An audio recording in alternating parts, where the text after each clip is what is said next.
Assalamualaikum warahmatullahi wabarakatuh. Kembali lagi dengan Ibu pada mata pelajaran Akidah Akhlak. Walaupun pembelajaran kali ini secara daring, mudah-mudahan tidak menutup keberkahan kita dalam menuntut ilmu. Apa kabar anak-anak semua? Mudah-mudahan selalu ada dalam lindungan Allah Subhanahu wa Ta'ala. Tetap dimanapun kalian berada harus mematuhi protokol kesehatan. Di antaranya mencuci tangan dengan sabun, memakai masker, menjaga jarak, dan kalau bisa tetap stay di rumah. Oke, pada pelajaran kali ini, di semester 2 kali ini kita akan membahas tentang Rasul Ulul Azmi. Allah mengangkat orang-orang terpilih di antara manusia di dunia ini, ada yang menjadi Rasul dan ada yang menjadi Nabi. Lalu siapakah sih yang menjadi Rasul dan Nabi itu? Nah, di sini kita akan mengetahui tentang pengertian Rasul dan pengertian Nabi, dan siapa saja sih yang termasuk ke dalam Rasul Ulul Azmi itu. Kemudian kita akan belajar pula tentang sifat-sifat Rasul Ulul Azmi. Tapi sebelum pembelajaran kita mulai, alangkah baiknya kita berdoa terlebih dahulu. Berdoa dimulai.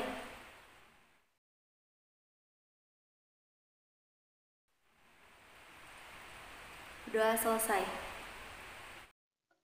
Nah, pada kesempatan kali ini, Ibu akan membahas tentang Rasul Ulul Azmi.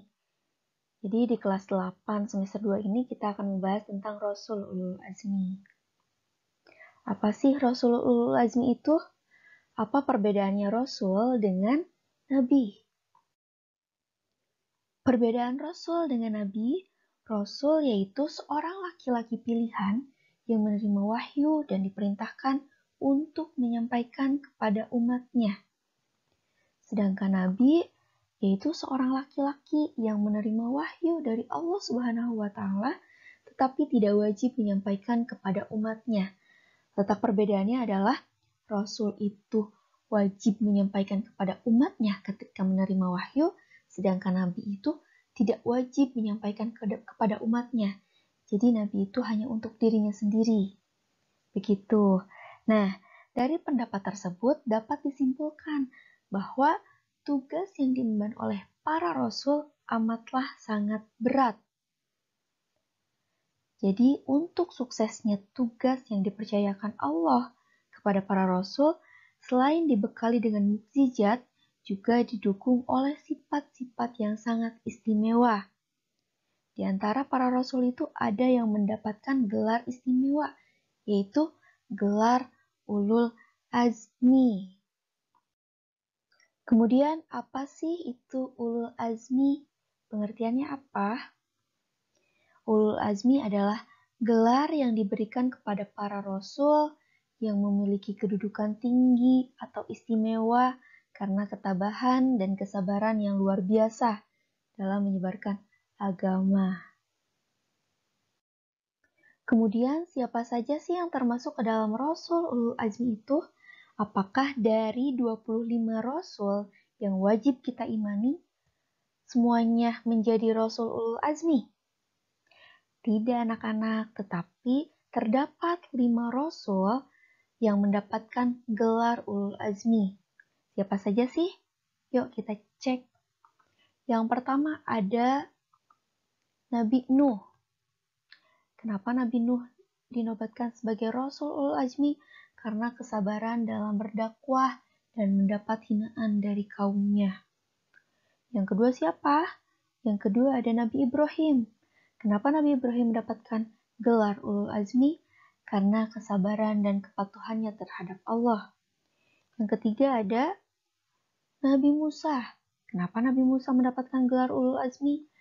Karena sabar dalam menghadapi dan mendakwahi Fir'aun.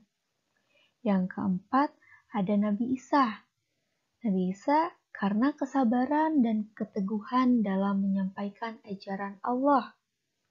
Yang terakhir ada Nabi Muhammad SAW. Kenapa? Karena sejak kecil sampai dewasa, Muhammad selalu mengalami masa-masa yang sulit. Begitu anak-anak. Lalu sifat atau kriteria apa saja yang dimiliki oleh Rasul Ulul Azmi? Yang pertama ada mereka itu memiliki kesabaran yang tinggi ketika berdakwah. Bayangkan oleh kalian, ketika para rasul itu tidak sabar dalam berdakwah, mungkin akan gagal.